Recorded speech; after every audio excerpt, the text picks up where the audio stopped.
State Buckeyes. Ohio State's first home win against an AP number one since 1985, and there were no sweats when it came to the total. At one point, this was in the low 50s, closed 46.5. Smart money, public money, all the money was on the under, and it cashed easily in a spread that was anywhere between 1.5 on either end in the last 24 hours goes in the way of the Buckeyes.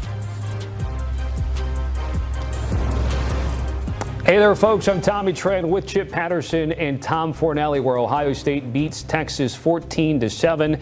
Chip, what stood out to you about this Buckeye victory today? It is the Ohio State defense. You know, the Silver Bullets, I thought they were a big part of Ohio State's championship run 1 year ago. They lose Jim Knowles. They lose not just players to the NFL, but real veteran leaders, Jack Sawyer, JTT, and many, many more. And yet, we look up and they say next man up. They really believe that they have been building out the kind of culture to be able to allow to be able to have all those players go to the NFL. And so Matt Patricia comes in. I thought he had a great game plan to be able to get Arch Manning flustered early. They must have recognized that they were going to have a big advantage at the line of scrimmage because they let that front four absolutely eat.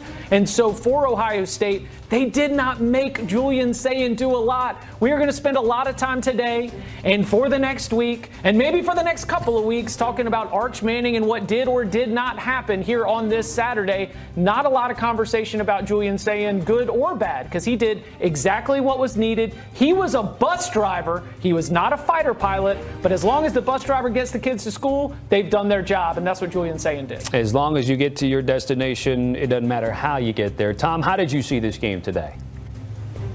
I mean, this was clearly a game where the defenses were further ahead than the offenses at this point in the season. As Chip mentioned, you know, we could talk about the players in this game. I think the MVP of this game was Ohio State defensive coordinator Matt Patricia, who was kind of flying under the radar. Obviously, the big news for Ohio State during the offseason was that their defensive coordinator from last season left to go become at Penn State.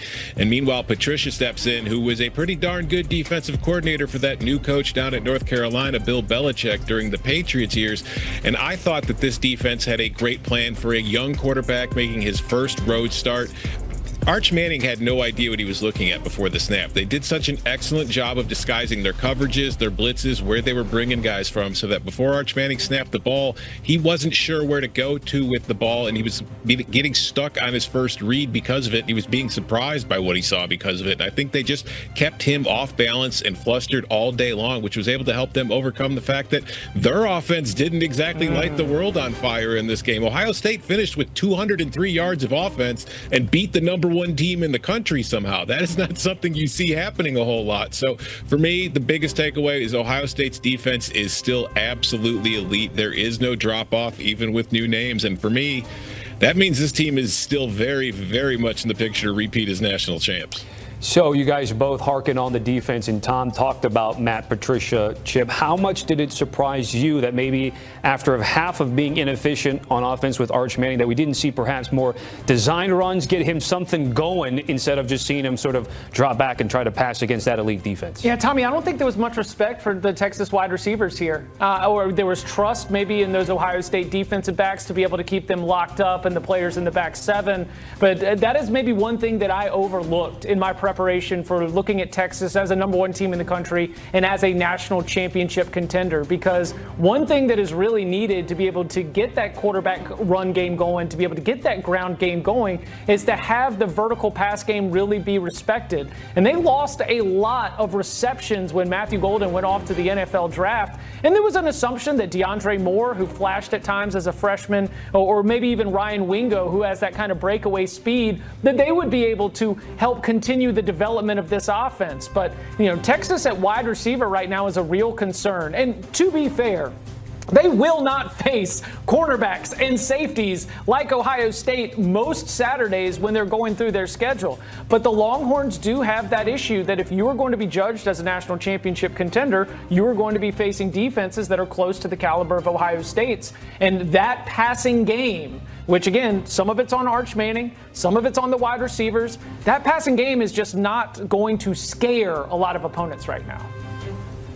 Yeah, like Arch Manning is going to wear a lot of the criticism for this game because of his name, because of the hype that was surrounding him all offseason coming into the year. But to be fair to Arch Manning, he didn't ask for any of the hype. He wasn't the one out here talking about how he was the chosen one and the next great quarterback. That was the media putting that on his shoulders. And frankly, in this game, while he didn't play well, as Chip was just mentioning, his wide receivers weren't getting open. He didn't really have anywhere to go with the ball. His offensive line, which features plenty of new starters and was inexperienced itself, was not doing a good job of blocking and giving him time in the pocket. Now, to Arch's detriment, he did take a little too long with some reads. He was late on throws. He missed some open targets. There is nobody on this Texas offense who, when you go back and watch the tape this weekend when they're back in Austin, is going to feel like they had a good performance. It just did not happen, but he's the one whose last name is Manning, so he's the one who's going to be wearing the criticism for it.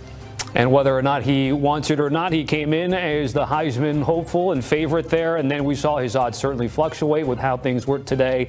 It'll be interesting to see Garrett Nussmeier, Cade Klubnik, how that game turns out, because they were next on the board at roughly 9-1 coming into this week. By the way, Texas had 11 straight road games under their pocket before this game, which was the longest active streak in FBS, and that has now, of course, been snapped. Again, just taking a look at this game, opportunities there, goal line efficiency or lack thereof, Chip, there is what we saw today at the show.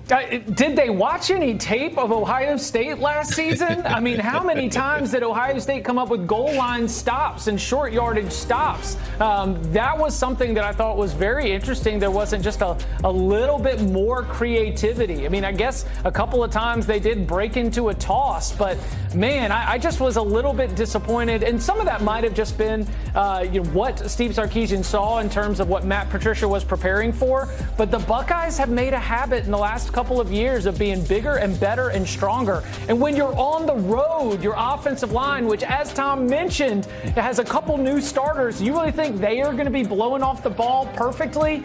This is a really tough moment for that Texas team, which, by the way, speaking of trends, Ohio State trend last year, huge goal line short yardage stops. Texas last year, a trend of not being able to get it done in those goal line red zone short yardage situations.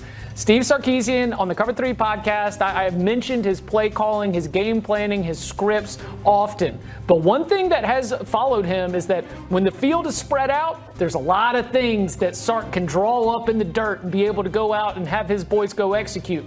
When the field gets small, things get a little bit more difficult for his offenses, and I think that was something we saw again here today. Tom, what do you think Sark's going to be working on this week as the Longhorns prepare for San Jose State? I mean, I think that with San Jose State coming up next, you're probably going to relax a little bit. I do feel like there was a little bit of overcaution with the way that they approached this game, and maybe it was meaningly so, as Chip was just going over. They were, especially in the red zone, they were getting a little too scared with some of that play calling and just trying to beat Ohio State straight up when there really hadn't been any evidence that they were going to be capable of doing that at any point in the game. So I think if you're Texas, you don't want to panic too much. Like, at the end of the day, you just